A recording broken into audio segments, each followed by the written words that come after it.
ایرانی صدر Masoud Pezeshkian کی مزار اقبال پر حاضری، قبر پر پھول رکھے، شاعر مشرق کے بلندی درجات کے لیے دعا، مہمانوں کے کتاب میں تاثرات درج کیے۔ وزیر اعلیٰ پنجاب مریم نواز بھی ہمراہ، ایرانی صدر روزہ دورے پر لاہور پہنچے۔ وزیر خارجہ عباس عراقچی اور اعلیٰ سطح کا وفد بھی ہمراہ۔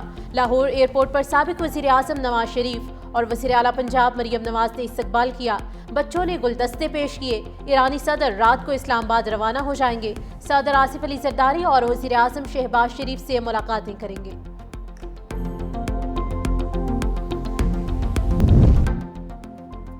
پاک فوج میں جدید ترین جنگی ہیلی کاپٹر کی شمولیت، فیلڈ مارشل کا آپریشنل تیاریوں پر اظہار اطمینان۔ قومی خود مختاری کے تحفظ کے عزم کا اعادہ، آرمی چیف کا ملتان گیریزن کا دورہ، کور ہیڈ کوارٹرز میں آپریشنل تیاریوں اور تربیتی سرگرمیوں پر بریفنگ، جنرل عاصم منیر کی اکیڈیمیا اور سول سوسائٹی سے ملاقات، قومی اتحاد اور سول ملٹری ہم آہنگی کی اہمیت پر زور دیتے ہوئے کہا کہ پاک فوج بدلتے ہوئے جنگی ماحول میں فیصلہ کن برتری برقرار رکھے گی۔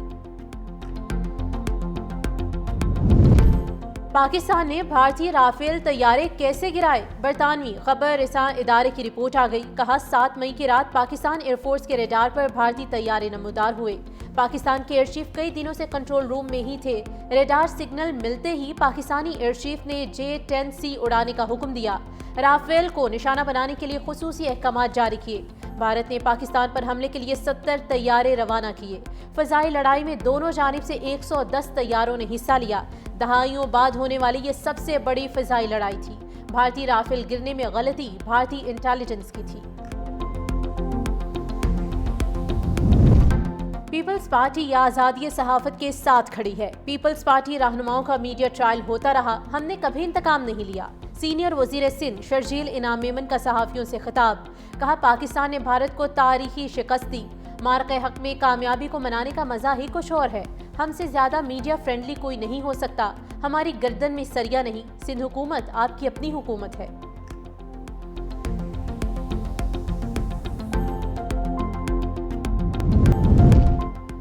اسلام آباد ایکسپریس کو حادثے کے بعد کالا شاہ کاکو میں ریلوے ٹریک بحال، فٹنس رپورٹ جاری، جعفر ایکسپریس کامیابی کے ساتھ ٹریک سے گزر گئی۔ ریلوے حکام کے مطابق اسلام آباد ایکسپریس اور دیگر ٹرینیں معمول کے مطابق رواں ہوں گی۔ حادثے کی تحقیقات کے لیے federal government inspector of railways کی سربراہی میں انکوائری کمیٹی تشکیل۔ وزیر ریلوے حنیف عباسی کہتے ہیں ذمہ داروں کو سیدھا جیل بھیجیں گے۔ ابتدائی رپورٹ کے مطابق حادثہ پٹری ٹوٹنے سے پیش آیا۔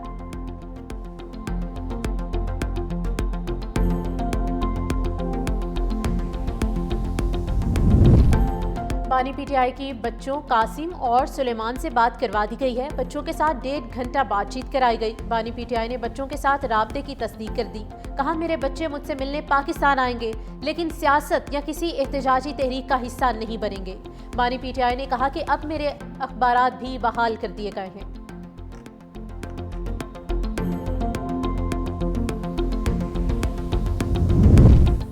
اور وزیر اطلاعات پنجاب اسما بخاری نے علیمہ خان کو جھوٹا قرار دے دیا۔ کہا ان کو اپنے بھائی کی طرح جھوٹ بولنے کی عادت پڑ گئی ہے۔ کبھی کہتی ہیں قاسم اور سلیمان پاکستان آ رہے ہیں، کبھی کہتی ہیں نہیں آ رہے، کبھی کہتی ہیں ان کو والدہ نے اجازت نہیں دی، تو کبھی کہتی ویزا نہیں ملا۔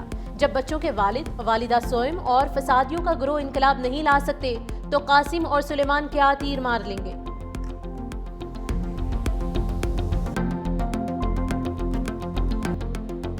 پاکستان بالخصوص صوبہ بلوچستان بدقسمتی سے دہشت گردی کا شکار رہا ہے۔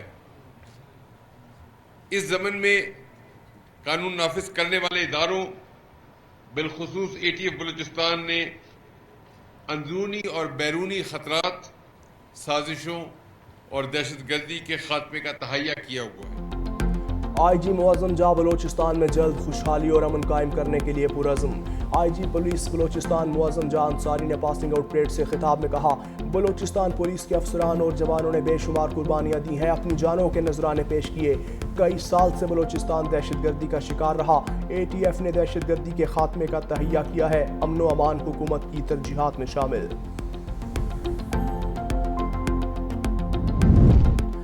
پاکستان میں مقیم افغان شہریوں کی وطن واپسی کا دوسرا مرحلہ، خیبر پختونخوا میں مقیم POR کارڈ ہولڈرز کو واپس جانے کی ہدایت جاری۔ محکمہ داخلہ نے عارضی پناہ لینے والے کارڈ ہولڈر شہریوں کو پشاور اور لنڈی کوتل ٹرانزٹ پوائنٹ پہنچنے کا کہہ دیا۔ POR کارڈ ہولڈر کی مدت 30 جون کو ختم ہو چکی۔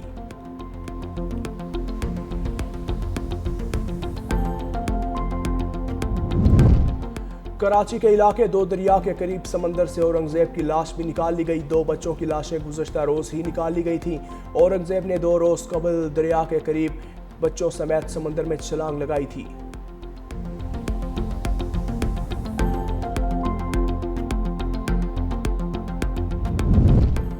5 اگست کے احتجاج کے لیے چیئرمین PTI بیرسٹر گوہر کی جماعت اسلامی کے نائب امیر لیاقت بلوچ سے ملاقات۔ اسلام آباد میں ہونے والی ملاقات میں لیاقت بلوچ نے کہا 5 اگست کو یوم حقوق کشمیر و فلسطین پر احتجاج ہوگا، ہمیں سیاسی بحرانوں کا سیاسی حل تلاش کرنا ہوگا۔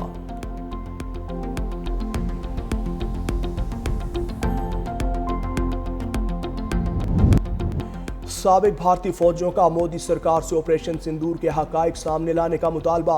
پریس کانفرنس کے دوران پوچھا، آپریشن سندور میں کتنے بھارتی فوجیوں کی ہلاکتیں ہوئیں؟ بھارتی فوج کا کتنا اور کیا نقصان ہوا؟ مودی سرکار کب تک اپنی شکست سے انکار کرے گی؟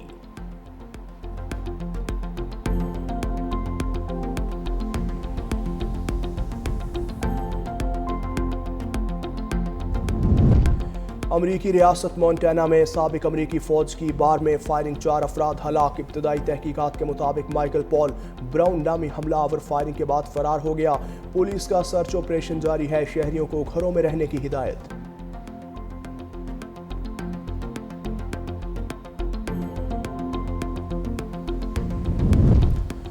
خون سے لکھی جا رہی غزہ کی تاریخ کا ایک اور سیاہ دن۔ امداد کے انتظار میں کھڑے نہتے شہریوں پر اسرائیلی فوج کی اندھا دھند فائرنگ، مزید 107 فلسطینیوں کو شہید کر دیا، درجنوں زخمی ہوئے۔ غذائی قلت سے مزید 2 بچوں سمیت 3 افراد جاں بحق۔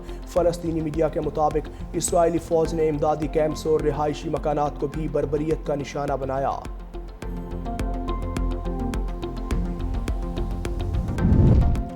غزہ میں نسل کشی پر یورپی ملک سلووینیا کا بڑا اقدام، اسرائیل کے ساتھ ہر قسم کی اسلحہ تجارت پر پابندی لگا دی۔ وزیر اعظم رابرٹ گلوب کا حکومتی اجلاس کے بعد اعلان، کہا اسرائیل کو اسلحے کی درآمد، برآمد اور ترسیل کی اجازت نہیں دی جائے گی۔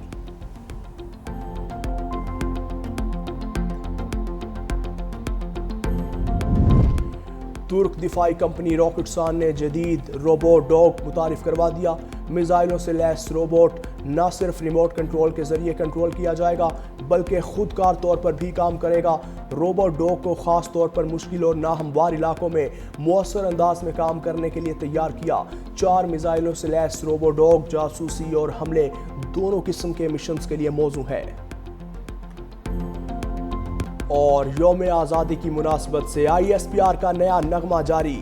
دل سے پاکستان کے عنوان سے نیا نغمہ مارکہ حق میں عظیم فتح کی یادگار کے طور پر پیش کیا۔ ملی نغمے میں وطن کے جانثار شہداء کو خراج عقیدت پیش کرتے ہوئے مسلح افواج کے کردار کو خراج تحسین بھی پیش کیا گیا۔